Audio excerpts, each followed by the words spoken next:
दोस्तों, नवरात्रि में माँ का चौथा स्वरूप कूष्मांडा का है। यह स्वरूप हमारे ध्येय की पूर्णता की ओर संकेत करता है।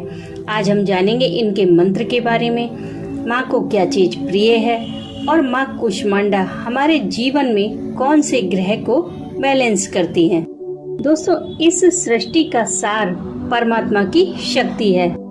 जिस प्रकार बीज में वृक्ष और अंडे में जीव विद्यमान है, उसी प्रकार इस सृष्टि के मूल में ऊर्जा समाई हुई है, जो परम शक्ति का सूक्ष्म स्वरूप है। माँ के इस रूप के माध्यम से इस ऊर्जा को जान लेना ही मानव शरीर का लक्ष्य है। स्थिर और पवित्र मन से माँ कूष्मांडा की आराधना करके भक्त आंतरिक प्राण शक्ति को ऊर्जावान बना सकते हैं। इनकी आराधना का मंत्र है, या देवी सर्वभूतेषु तुष्टि रूपेण संस्थिता नमस्तस्यै नमस्तस्यै नमस्तस्यै नमो नमः। नवरात्र के चौथे दिन आप इस मंत्र से माँ कूष्मांडा का ध्यान करते हुए 11 आहुतियाँ अवश्य दें। माँ भगवती को लाल गुलाब का फूल अति प्रिय है, इसलिए माँ को यह फूल अवश्य चढ़ाएं। इससे माँ अति शीघ्र प्रसन्न हो जाती हैं। दोस्तों, माँ को मालपुए प्रिय हैं, इसलिए इसी का भोग लगता है। लेकिन अगर आपने 9 दिन का व्रत रखा हुआ है तो आप मानसिक रूप से मालपुए का भोग लगा सकते हैं। दोस्तों, माँ कूष्मांडा का निवास स्थान सूर्यलोक में है, जहाँ निवास करने की शक्ति और क्षमता केवल माँ कूष्मांडा में ही है। इनके स्वरूप की कांति और तेज मंडल भी सूर्य के समान ही अतुलनीय है।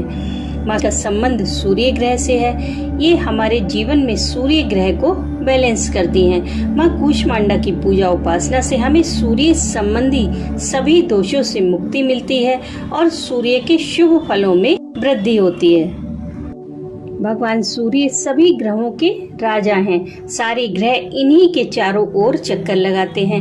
जब हमारी कुंडली में सूर्य ग्रह अच्छी स्थिति में होते हैं तो हमें हर क्षेत्र में सफलता मिलती है और मान प्रतिष्ठा बढ़ती है। कई बार लोगों को यह शिकायत रहती है कि लोग उनकी इज्जत नहीं करते, उनकी बात ध्यान से नहीं सुनते और कोई उन्हें सीरियसली नहीं लेता है। तो यह सब सूर्य ग्रह के ही अशुभ परिणाम है।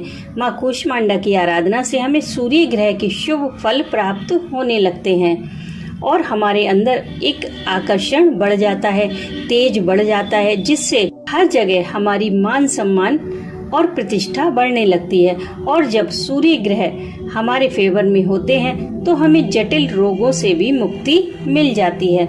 माँ कूष्मांडा की उपासना से साधक के सभी कष्ट दूर होते हैं, उनके समस्त रोग और शोक का नाश हो जाता है। दोस्तों, अगर आपको सूर्य ग्रह से संबंधित ज्यादा प्रॉब्लम है तो आप इसी मंत्र का, माँ कूष्मांडा के इसी मंत्र का सूर्य के समक्ष खड़े होकर 108 बार जाप करें।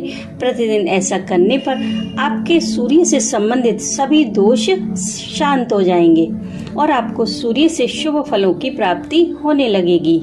तो दोस्तों, नवरात्रि के चौथे दिन माँ कूष्मांडा की उपासना करके अपने सूर्य ग्रह को मजबूत बनाएं और इस मंत्र का अधिक से अधिक जाप करें।